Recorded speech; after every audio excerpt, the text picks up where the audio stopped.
నమస్కారం. జాగృతి టీవీ ప్రేక్షకులకు సుస్వాగతం. భారతదేశ చరిత్రను మనం గమనిస్తే వాస్తవాలను వక్రీకరించి అసత్యాలను అందలమెక్కించిన సందర్భాలే ఎక్కువగా కనిపిస్తాయి. దక్షిణ భారతదేశంలో కర్ణాటకలోని మైసూర్, శ్రీరంగపట్టణం ప్రాంతాలను కేంద్రంగా చేసుకుని పరిపాలించిన టిప్పు సుల్తాన్ చరిత్ర కూడా అటువంటిదే. హిందువుల పట్ల టిప్పు సుల్తాన్ క్రూరత్వానికి ఆయనే రాసిన లేఖలు, తన ఖడ్గంపై ఉన్న రాతలు సజీవ సాక్ష్యాలుగా ఉన్నప్పటికీ టిప్పును ఉత్తమ పాలకుడిగా, పరమత సహనశీలిగా కీర్తిస్తూ చరిత్రను మార్చేశారు.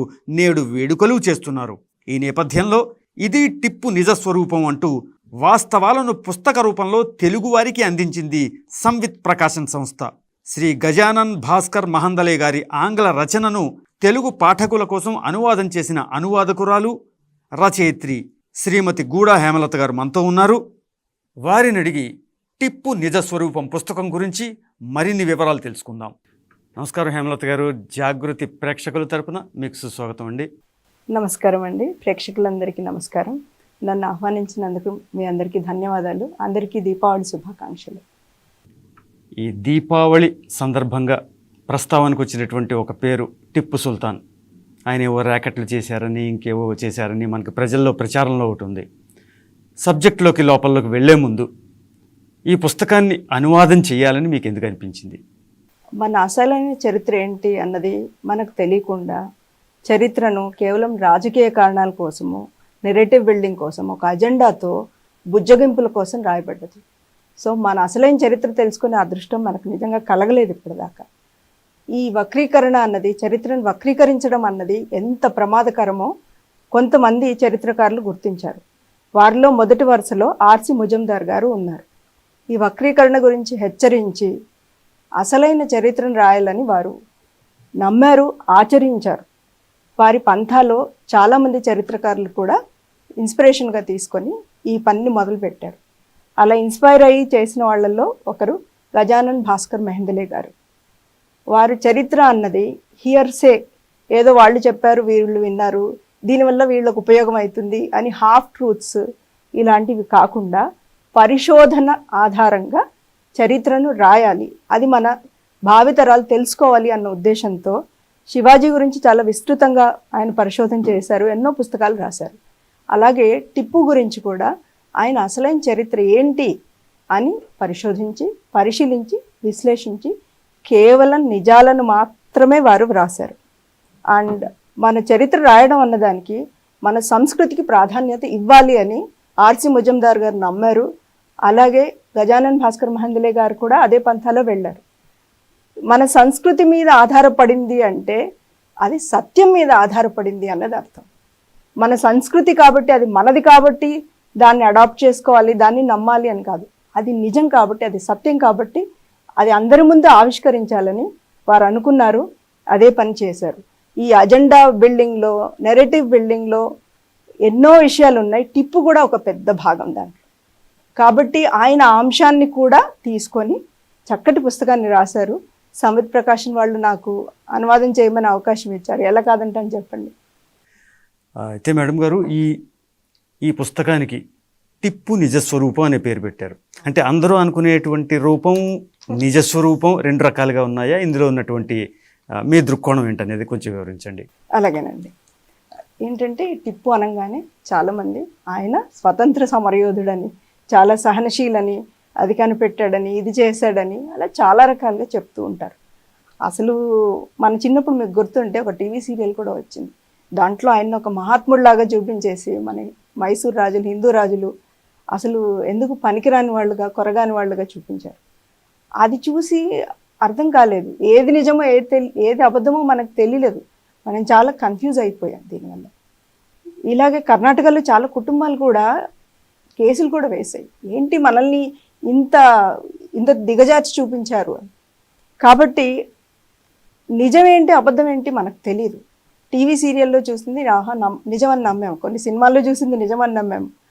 కానీ నిజమేంటి అని గజానన్ భాస్కర్ మహందలే గారు ఈయన అసలైన రూపం ఏంటి, ఈయన నిజస్వరూపం ఏంటి అని పరిశోధన చేశారు.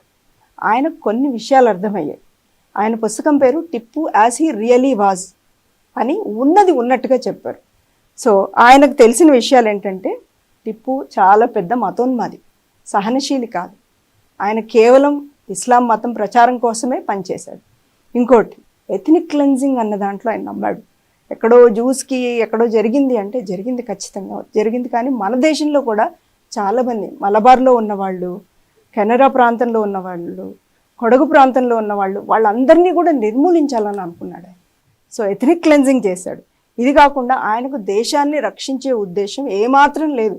ఆయన సమరయోధుడు, బ్రిటిష్తో ఆయన పోరాటం చేశాడు అని చెప్తారు, కానీ ఆయనకు మన దేశాన్ని, మన సంస్కృతిని, మన ప్రజల్ని రక్షించాలని ఏ కోశాన లేదు.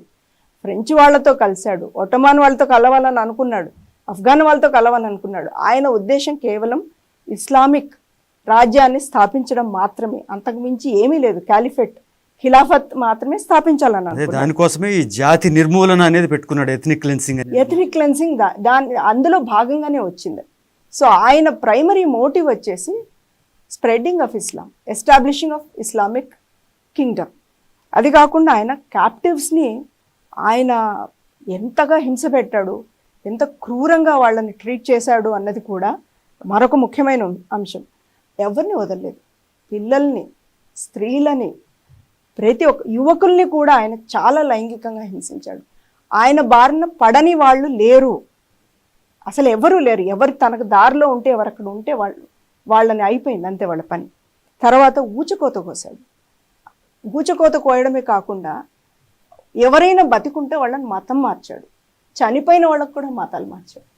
ఇంత ఘోరంగా, మనకు ఊహకు అందని విధంగా, అంత క్రూరంగా, రాక్షసంగా ఆయన పరిపాలన చేశాడు. కానీ ప్రజల సంక్షేమం అని, ఇక్కడ ఉన్న వాళ్ళ బాగోగులు అన్నది ఆయనకి ఏమాత్రం లేదు. మన దేశాన్ని రక్షించాలని, బ్రిటిష్ నుంచి ఏదో రక్షించి మనల్ని ఉద్ధరించాలి అన్న ఉద్దేశం ఆయనకు ఏమాత్రం లేదని అర్థమైంది గజానన్ భాస్కర్ మెహందలే గారు. కాబట్టి ఈ హిస్టారికల్ ఫ్యాక్ట్స్ని, ఆయన జర్నల్స్ని, బుక్స్ని రెఫర్ చేసి దాంట్లో ఉన్నవి మాత్రమే పారాఫ్రైజ్ చేశారు, ఉన్నది ఉన్నట్టుగా అక్కడ పెట్టారు అంతే. అంతకు మించి ఆయన ఒపీనియన్ కానీ ఎలా ఏమీ లేవు ఈ పుస్తకంలో. కేవలం నిజాలు, హిస్టారికల్లీ డాక్యుమెంటెడ్ ఫ్యాక్ట్స్ మాత్రమే ఉన్నాయి ఈ పుస్తకంలో. There is nothing else. ఈయన దీనివల్ల ఇలా అయి ఉండొచ్చు, ఇది ఇలా జరిగిండొచ్చు అన్న ఊసే లేదు అందులో. సో వీటన్నిటిని దృష్టిలో పెట్టుకునే దీనికి టిప్పు నిజస్వరూపం అని, ఎందుకంటే అది ఆయన అసలైన స్వరూపం, అది నిజస్వరూపం. కాబట్టి ఆయన Tipu as he really was అన్నాడు. తెలుగులో మనకి నిజస్వరూపం అన్నది దానికి ఈక్వలెంట్, కాబట్టి ఇది ఆయన అసలైన స్వరూపాన్ని రివీల్ చేస్తుంది, కాబట్టి ఈ టైటిల్ చూస్ చేసుకున్నాం. అయితే ఈ పుస్తకంలోని మొదటి 6 అధ్యాయాల్లో టిప్పు తండ్రిని దోపిడీదారు అని చెప్పడం కూడా జరిగింది. దాని గురించి కొంచెం వివరించండి. అలాగేనండి. టిప్పు తండ్రి పేరు హైదర్ అలీ, ఆయనది ఆఫ్ఘన్ మూలాలు. హైదర్ వాళ్ళ నాన్న కూడా ఆయన పేరు ఫత్ మహమ్మద్ అనుకుంటా. ఆయన కూడా ఒక సైనికుడిగా ఉండేవాడు. అంటే ఒక 50 మంది సైనికులకి ఒక చిన్న దళాధిపతిలాగా ఉండేవాడు. ఉత్తరదేశంలో ఉండేవాడు. తర్వాత వాళ్ళు కిందికి సౌత్ దక్షిణ పథానికి వలస వచ్చారు. టిప్పు కూడా మొదట్లో ఏం మైసూర్లో లేడు. ఫస్ట్ నిజాం ఆఫ్ హైదరాబాద్ దగ్గర, వాళ్ళు వేరే నవాబుల దగ్గర పనిచేశాడు. యుద్ధంలో ఆయన కొంచెం ప్రావీణ్యత అయితే సంపాదించాడు. అది దాన్ని ఉపయోగించుకొని వాళ్ళ మావయ్యో బాబాయో తెలీదు, ఒక ఆయన ఈ మైసూర్ రాజ్యంలో ఉన్నారు, ఆయన దగ్గరికి చేరుకున్నాడు. అక్కడ చిన్నగా మొదలుపెట్టాడు తన ప్రొఫెషన్. చాలా చిన్న స్థాయిలో సైనికుడి నుంచి, కొంతమంది సైనికులకి దళపతి నుంచి మొదలుపెట్టి చిన్న చిన్నగా అవకాశం. ఆయన వారియర్ కంటే ఒక అవకాశవాది. ఎక్కడ ఆపర్చునిటీ వస్తే అక్కడ దాన్ని చక్కగా యూజ్ చేసుకొని ఒక స్టేజ్లో ఏమైందంటే ఆయన నంజరాజు వీళ్ళతో స్నేహం చేశారు. దేవరాజ్ నంజరాజ్ అని, వాళ్ళు ప్రధానమంత్రిగా ఉండేవాళ్ళు. ఒకసారి నంజరాజుకి మహారాణికి కొద్దిగా పడలేదు. ఆవిడ ఖజానా ఖాళీ అయినప్పుడు నంజరాజుని కొంచెం బహిష్కరించింది. ఆ నంజరాజు తనకేదో ఒక సాయం కావాలని హైదర్ని పట్టుకున్నప్పుడు ఈయన అది అవకాశంగా తీసుకొని మెల్లమెల్లగా ఎదిగేసి ఏం చేశాడు, అక్కడున్న కృష్ణరాజు వడియార్ ఆయన కొంచెం వీక్గా అనిపించిన మూమెంట్లో ఏం చేశాడంటే ఆయన్ని హౌస్ అరెస్ట్ చేసి తను టేక్ ఓవర్ చేసినప్పుడు అప్పుడు రాజమాత ఆవిడ ఊరుకోలేదు. ఆయన 1758లో అనుకుంటా అలా చేసినప్పుడు, 1760లో ఆవిడ మళ్ళీ ఒక కూలాగా తయారు చేసి ఖాండేరావు అని ఆయన సాయంతో హైదర్ని ఓడగొట్టింది. ఓడగొడితే ఆయనకు ఓడిపోయి వదిలేసే పరిస్థితి వచ్చింది. కానీ థర్డ్ పానిపెట్ వారప్పుడు మరాఠాస్ వాళ్ళ సైన్యాన్ని అక్కడి నుంచి తీసేస్తే ఈయన వెళ్ళి ఆక్యుపై చేసుకున్నాడు. అంటే బ్యాక్డోర్ నుంచి వచ్చాడు ఈయన. అంటే అంత తన ప్రావీణ్యతతో కాదు, అప్పుడు అలా పరిస్థితులు అలా వచ్చాయి, ఈయన టేక్ ఓవర్ తనకు అనుకూలంగా మలుచుకొని మళ్ళీ మైసూర్ రాజాని అరెస్ట్ చేయడం, దాని తర్వాత ఒక్కొక్కరిని చంపేశాడు. 38 ఏళ్ళ రాజా బందీ అయ్యాడు. తర్వాత ఆయన పోయాడు. తర్వాత 18 ఏళ్ళ అబ్బాయిని నామినల్గా సింహాసనం మీద కూర్చోబెట్టాడు. వాడు ఒక 3-4 ఏళ్ళ అబ్బాయిని చంపేశాడు విషప్రయోగం చేసి. తర్వాత 11 ఏళ్ళ వాళ్ళ తమ్ముడిని పెట్టాడు, ఆ అబ్బాయిని చంపేశాడు. తర్వాత 3 ఏళ్ళ అబ్బాయిని రాజుగా పెట్టాడు. అవంతా నామమాత్రంగా పెట్టేసి తను రాజ్యాన్ని మొత్తం కబళించి అంత మలబార్లో, మళ్ళీ ఉత్తరంలో, అన్ని చోట్ల కర్ణాటకలోని అన్ని ప్రాంతాలని, ప్రస్తుత కేరళలోని ప్రాంతాలని అన్నిటినీ ఆక్రమించడం మొదలుపెట్టాడు. ఓన్లీ ఎక్స్పాన్షనిజం అన్నదే ఆయన మోటివ్. అంటే ఒక అరాచక వ్యవస్థకి బీజాలు వేశాడు అనమాట. బీజాలు వేశాడు, కరెక్ట్గా చెప్పారు మీరు. ఆయన మలబార్లో వెళ్ళి అటాక్ చేసి పూచకొత కోసాడు. మళ్ళీ ఆయన కొడుకు 1752లో రాజయ్యాడు టిప్పు. మళ్ళీ ఆయన అంటాడు తన పక్కనున్న సైనికుడితో, ఈ దారిలో చెట్లకంతా 15,000 మందిని మా నాన్న ఉరిదీశాడు, ఈ చెట్లన్నీ ఎదురు చూస్తున్నాయి, నేను ఇంకా ఎక్కువ మందిని ఉరిదీసి వేలాడదీయాలి, ఎంత దారుణమైన మాట అని అన్నాడు. అంటే ప్రజల్ని పాలించాలి అన్న మోటివ్ కానీ, ప్రజల్ని రక్షించాలి అన్న మోటివ్ కానీ హైదర్ అలీలో లేదు, అండ్ టిప్పులో కూడా లేదు. కానీ హైదర్ అలీ ఏంటంటే ఆయనకి కొంచెం స్టేట్ క్రాఫ్ట్ అని అనకూడదు, మీరు అన్నట్టుగా అవకాశవాది. అందరూ అక్కడున్న హిందువులంతా ఒక్క పళంగా మార్చలేదు ఆయన. ఎందుకంటే ఆయన దగ్గర పనిచేసే వాళ్ళు మన హిందువులు, బ్రాహ్మణులు, అలాంటి వాళ్ళు అన్ని కులాల వాళ్ళు ఉండేవాళ్ళు. వాళ్ళని ఒక్క పొలంగా వాళ్ళ మీద పడితే తనేమి రాజ్యాన్ని ఎలాగో తను మేనేజ్ చేయలేడు ఒక్కడిగా. కాబట్టి నెమ్మదిగా చేశాడు. సో తను ఉన్న చోట ఎక్కువ ఇంపోజిషన్ ఉండదు, కానీ కొత్తగా వెళ్ళి తను ఆక్రమించుకున్న చోట మాత్రం చాలా ఆ రాక్షసత్వం ఎక్కువగా కనిపించేది. కానీ టిప్పు ఏంటంటే తండ్రిని మించిన కొడుకు. సో ఆయన దొంగ అయితే కనుక ఈయన దోపిడీదారు, ఆయన దోపిడీదారు అయితే ఇంకా దానికి దోపిడీదార్ టు ద పవర్ ఆఫ్ దోపిడీదార్, అంతే. తండ్రిని మించిన తనయుడు ఆ విషయంలో. ఈ సందర్భంలో మనం ఇంకొకటి, కొడగు ప్రాంతంలో జరిగినటువంటి స్వాతంత్ర పోరాటం అండి, అక్కడ టిప్పు పాత్ర ఏంటి?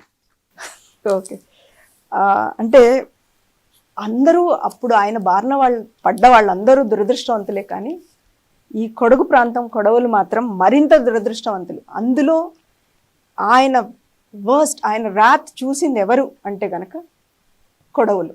కొడగు ప్రాంతం ఏంటంటే దాదాపు 40,000 కిలోమీటర్లు ఉంటుంది, సౌత్ వెస్ట్ కర్ణాటకలో ఉంటుంది.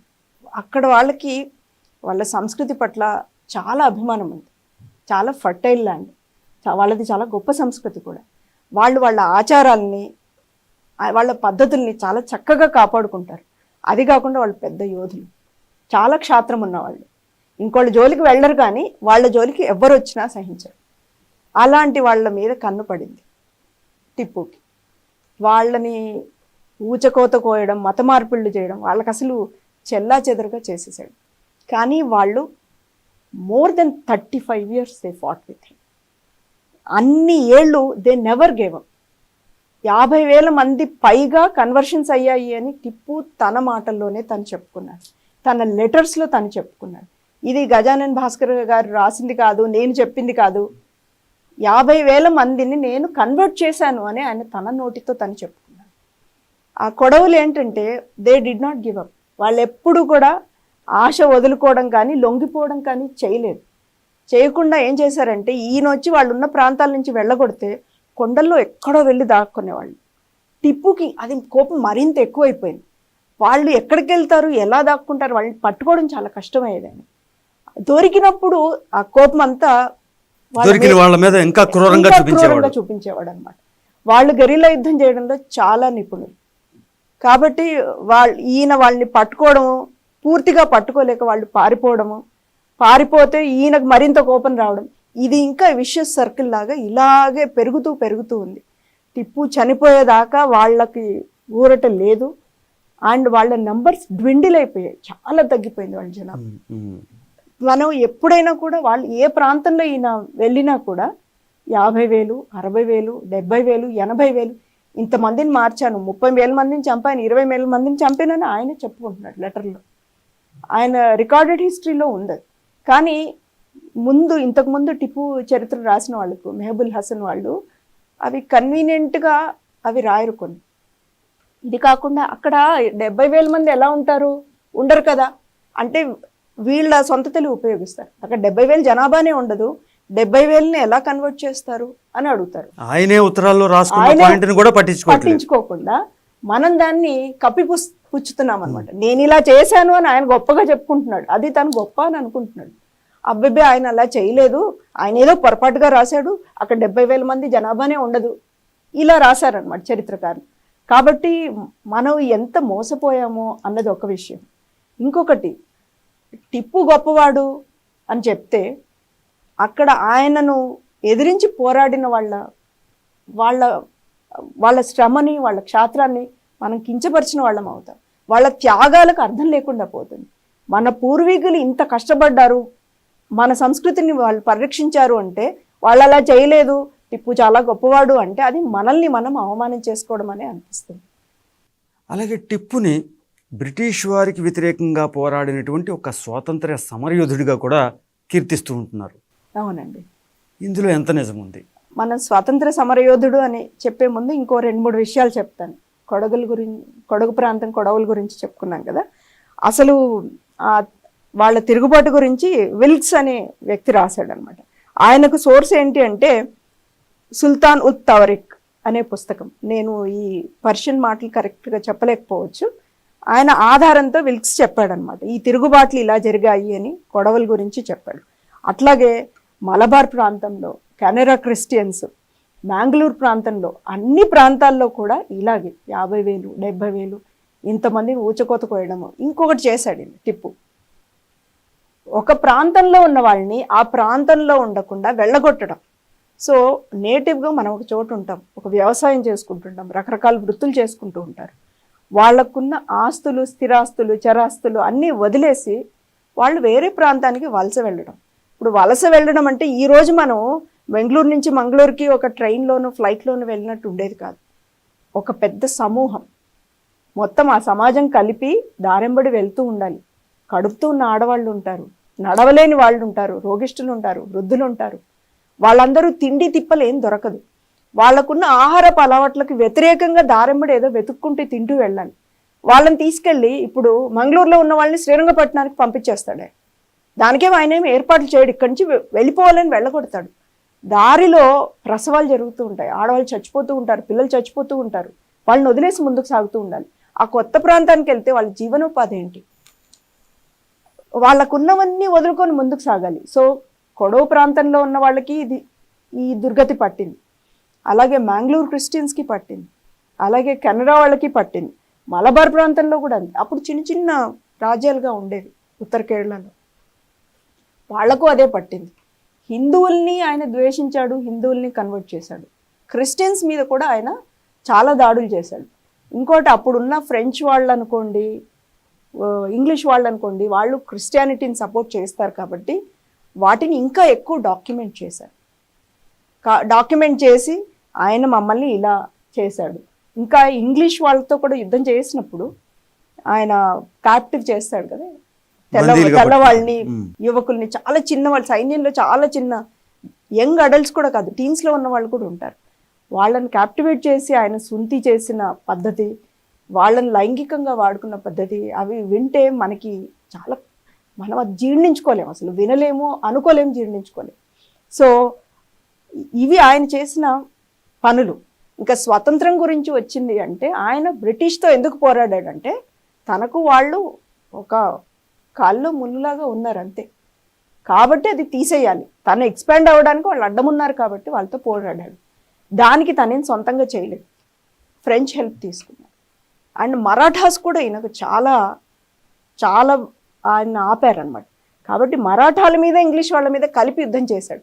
కాబట్టి మరాఠాస్ ఎంతో ఆయనకి, ఇంగ్లీష్ వాళ్ళు కూడా అంతే.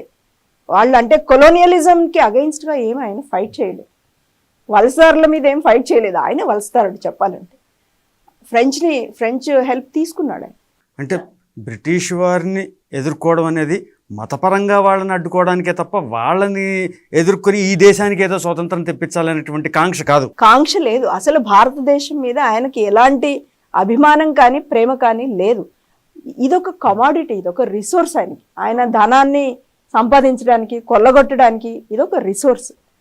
కాబట్టి ఫ్రెంచ్ హెల్ప్ తీసుకున్నాడు, ఆటోమన్ ఎంపైర్ది కూడా హెల్ప్ తీసుకున్నాడు.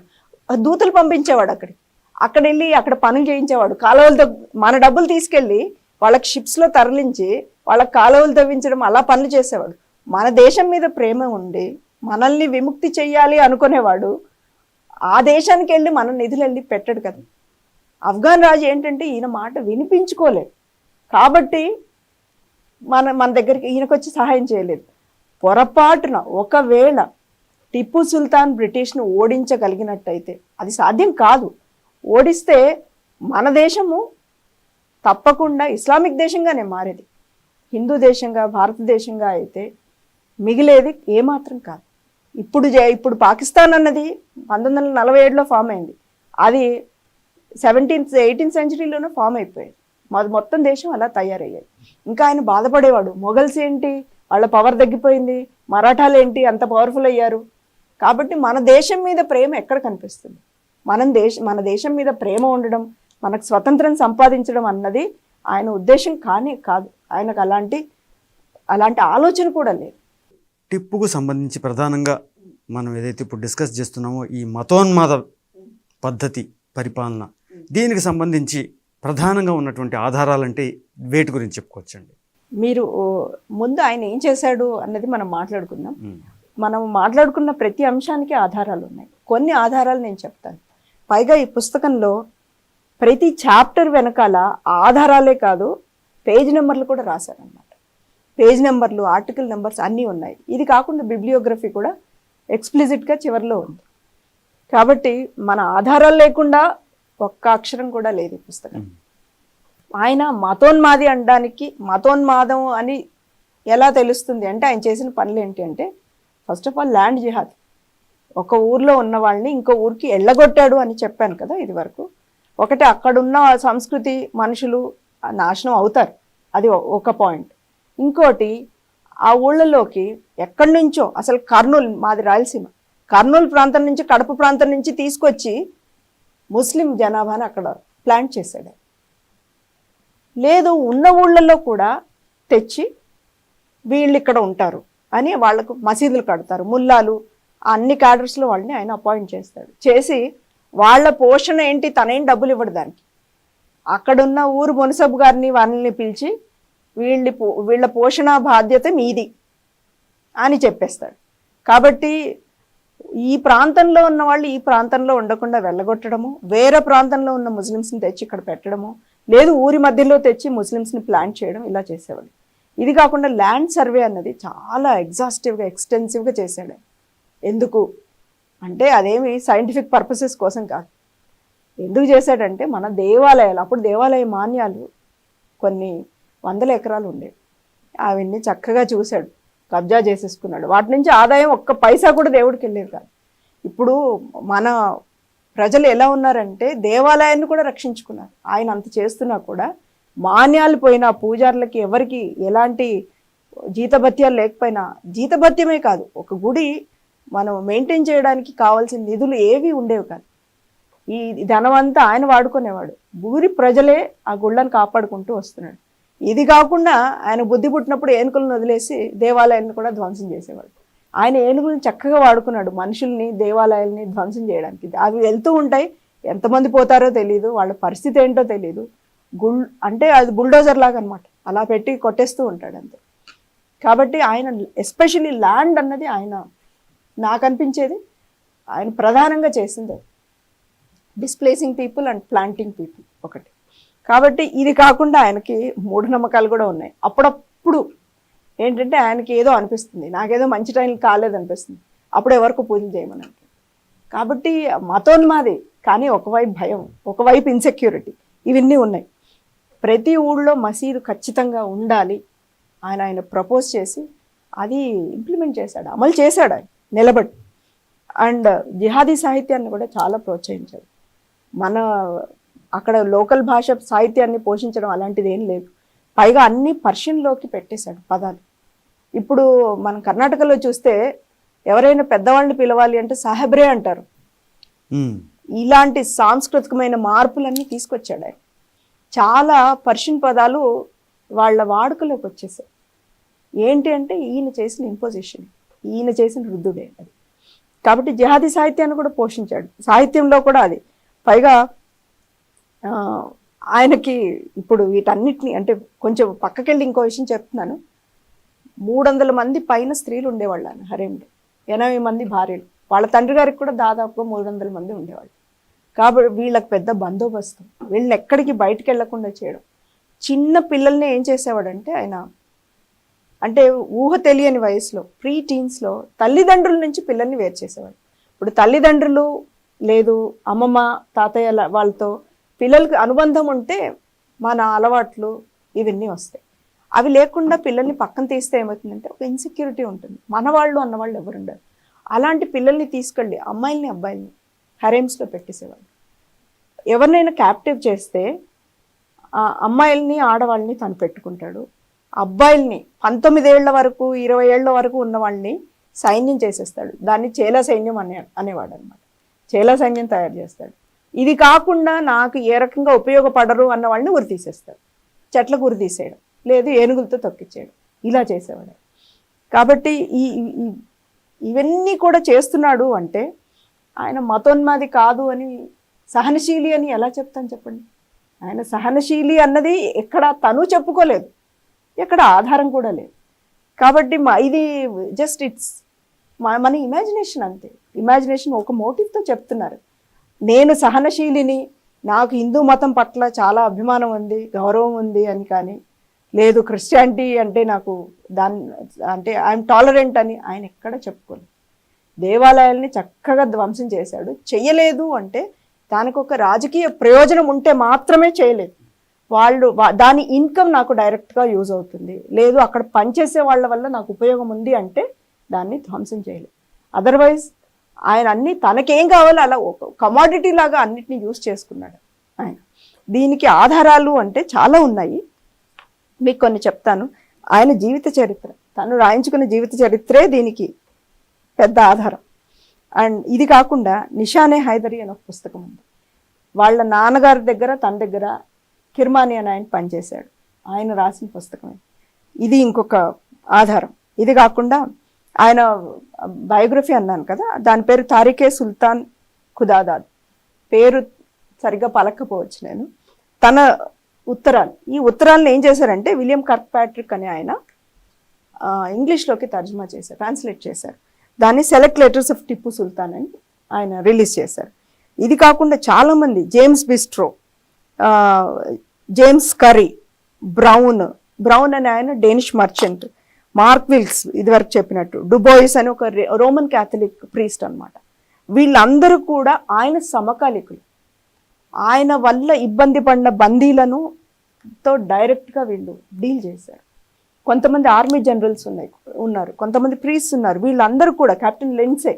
సో వీళ్ళు హిస్టారియన్స్ వీళ్ళు కాదు, కానీ వీళ్ళు ఆయన కాలంలో పనిచేసిన వాళ్ళు రాసిన రికార్డ్స్ ఇవి. పైగా ఆయన రాసుకున్న ఉత్తరాలు, ఆయన తన సబార్డినేట్స్కి వాళ్ళకి రాసిన ఉత్తరాలు, ఆయన జీవిత చరిత్ర, వాళ్ళ నాన్నది తనది రాసిన జీవిత చరిత్ర. సో ఇవి ముఖ్యమైన ఆధారాలు. ఇది కాకుండా చాలా జర్నల్స్ నుంచి కూడా ఫ్యాక్ట్స్ అన్నది కలెక్ట్ చేసి ఆయన పుస్తకంలో రాయడం జరిగింది. ఇవే కాకుండా ఒక ముఖ్యమైన ఆధారం ఏంటంటే ఆయన కత్తి మీద ఆయన రాయించుకున్న ఇన్స్క్రిప్షన్, ఆ పిడి మీద, హ్యాండిల్ మీద.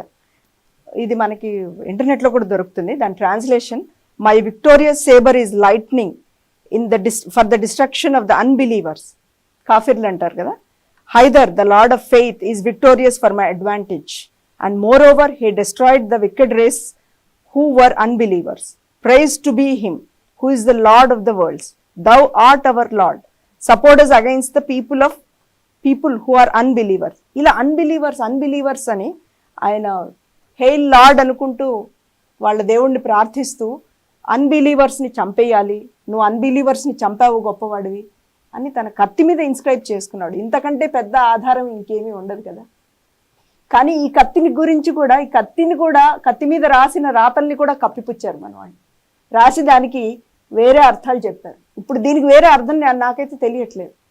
ఆయన కేవలం ఖురాన్లోని కొన్ని వర్సెస్ రాసుకున్నారు అని అని రాశారు. కాబట్టి ఆయన he was very proud of his sword. పైగా మనకు టిప్పు అనగానే టిప్పు స్వోర్డ్ అని గుర్తొస్తుంది.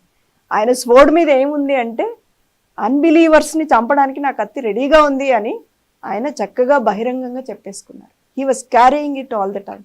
ఆయనకు మ్యాటర్ ఆఫ్ ప్రైడ్, అది చాలా గర్వంగా ఆయన ఫీల్ అయ్యేవారు.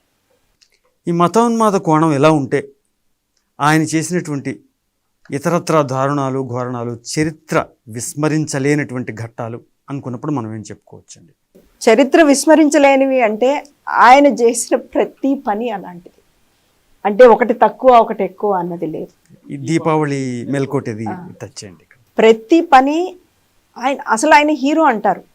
ఆయన చేసిన పనుల్లో ఒక్క పని తీసుకొని చూసినా ఆయన హీరో కాదు విలన్ అని చక్కగా అర్థమవుతుంది. ఆయన హింసించిన విధానం ఒకటి, మానవత లేకుండా బందీల పట్ల ప్రతి ఒక్కరి పట్ల ప్రవర్తించిన తీరు. ఇంతే కాకుండా ఆయన ఏం చేశాడంటే ఒక లేట్ 1780s నరక చతుర్దశి రోజున మేల్కోటలోని అయ్యంగార్ బ్రాహ్మణులు అసలు వాళ్ళు భోంచేస్తున్నప్పుడు వాళ్ళ మీదకి ఆయన దేవాలయం తలుపులేసి ఏనుగులు వదిలేశారు. శ్రీరంగపట్నంలో వాళ్ళని పిలిచి వాళ్ళు భోజనం చేస్తున్నప్పుడు వాళ్ళ మీదకి ఏనుగులు వదిలేశారు. దీనికి సంబంధించింది లక్ష్మీ అమ్మని, ఆమె రాజమాత రాసుకున్న లెటర్లో ఆవిడ 700 మంది అని రాశారు. వేరే ఆధారాల్లో 700 మంది 800 మంది చనిపోయారు అని.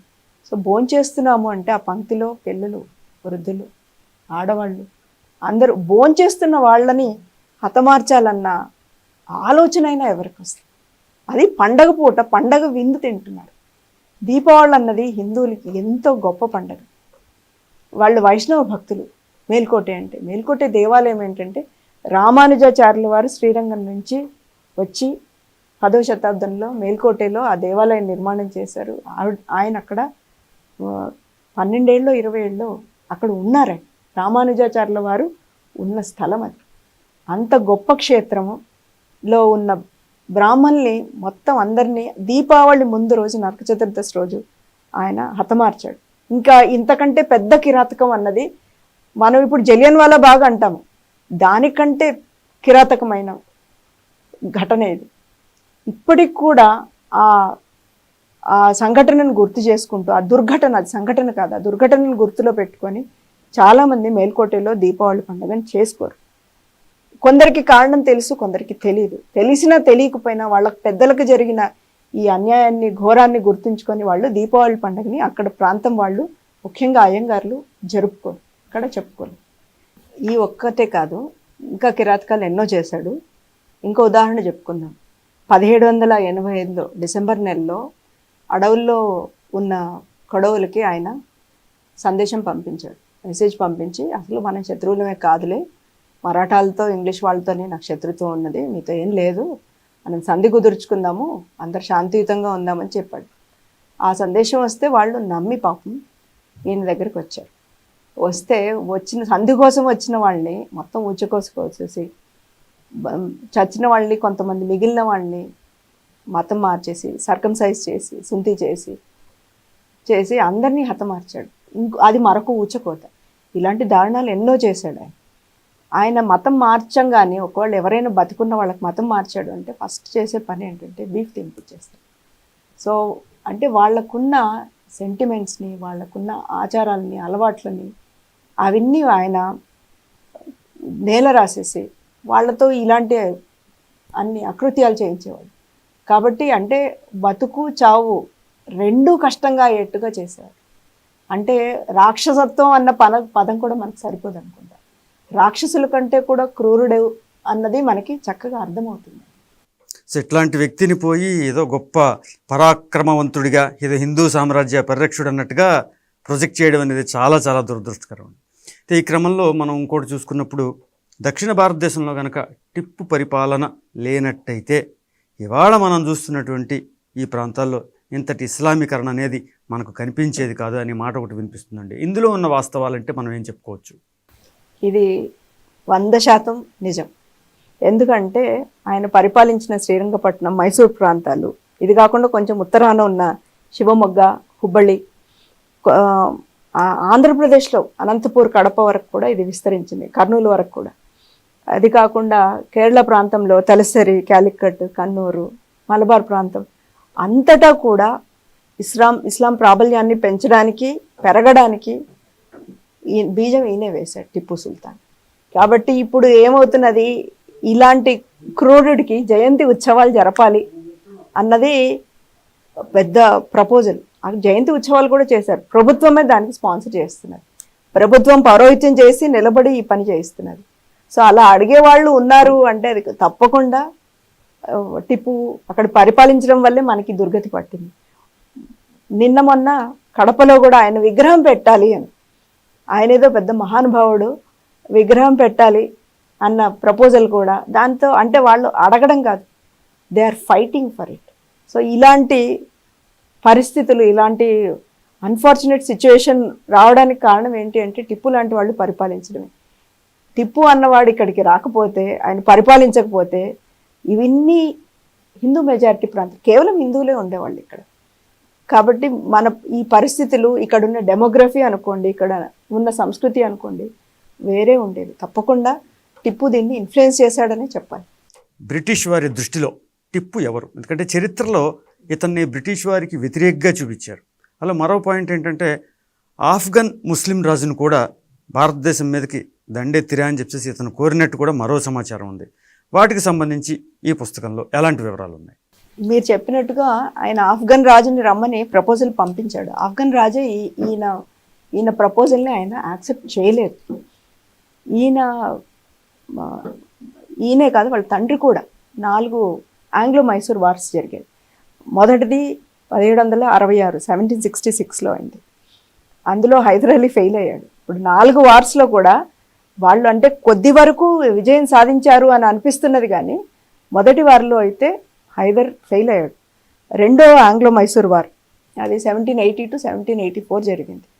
అప్పుడు హైదర్ మరణించాడు. 1782లో ఆంగ్లో వార్ అప్పుడు ఆయన చనిపోయాడు. ఆ తర్వాతే టిప్పు గద్దెక్కాడు అనమాట. 3 ఆంగ్లో మైసూర్ వార్లో 1790 to 1792 జరిగింది. అప్పుడు ఓడిపోయాడు టిప్పు సుల్తాన్. ఎంత కప్పం కట్టాడంటే 110 లక్షల 110 lakhs కప్పం కట్టాడు. ఆయన 2 కొడుకుల్ని కూడా వాళ్ళు క్యాప్టివ్ తీసుకున్నారనమాట బ్రిటిషర్స్. 4వ ఆంగ్లో మైసూర్ వార్లో 1799లో ఈయన చనిపోయాడు. ఐ థింక్ May 4th అనుకుంటా, ఆ రోజు ఈయన చనిపోయాడు. ఇది మొదలైన సంవత్సరం లోపలే అయిపోయింది యుద్ధం. ఆయన బ్రిటిష్తో ఫైట్ చేశాడు, వాళ్ళని కొద్ది వరకు తరిమేశాడు. ఒక స్టేజ్లో ఆయన మద్రాస్ వరకు కూడా ఆయన ప్రాబల్యం పెరిగింది, కాదనిలేం. కానీ ఆయన పూర్తిగా అయితే విజయం సాధించలేదు. He kept fighting with the British.